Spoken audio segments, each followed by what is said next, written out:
اور آپ کو بتائیں گے کہ ایرانی نائب وزیر خارجہ نے یہ کہا ہے کہ امریکی حملوں کے بعد میمورنڈم آف انڈرسٹینڈنگ پر عمل درآمد معطل کر دیا گیا۔ اپنے ایک بیان میں کاظم غریب آبادی نے کہا کہ امریکہ نے MOU کی خلاف ورزیاں کی اور اپنے وعدے پورے نہیں کیے۔ اب ایران بھی MOU کے تحت کیے گئے وعدے پورے نہیں کر سکتا۔ ہم اس وقت ایران کے دفاع میں مصروف ہیں۔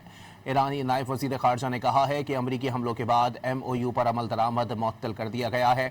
ایک بیان میں کاظم غریب آبادی نے کہا کہ امریکہ نے MOU کی خلاف ورزیاں کی اور اپنے وعدے پورے نہیں کیے۔ اب ایران بھی MOU کے تحت کیے گئے وعدے پورے نہیں کر سکتا۔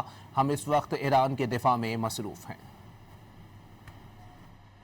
اور آپ کو بتائیں گے کہ ایرانی نائب وزیر خارجہ نے یہ کہا ہے کہ امریکی حملوں کے بعد میمورنڈم آف انڈرسٹینڈنگ پر عمل درآمد معطل کر دیا گیا۔ اپنے ایک بیان میں کاظم غریب آبادی نے کہا کہ امریکہ نے MOU کی خلاف ورزیاں کی اور اپنے وعدے پورے نہیں کیے۔ اب ایران بھی MOU کے تحت کیے گئے وعدے پورے نہیں کر سکتا۔ ہم اس وقت ایران کے دفاع میں مصروف ہیں۔ ایرانی نائب وزیر خارجہ نے کہا ہے کہ امریکی حملوں کے بعد MOU پر عمل درآمد معطل کر دیا گیا ہے۔ ایک بیان میں کاظم غریب آبادی نے کہا کہ امریکہ نے MOU کی خلاف ورزیاں کی اور اپنے وعدے پورے نہیں کیے۔ اب ایران بھی MOU کے تحت کیے گئے وعدے پورے نہیں کر سکتا۔ ہم اس وقت ایران کے دفاع میں مصروف ہیں۔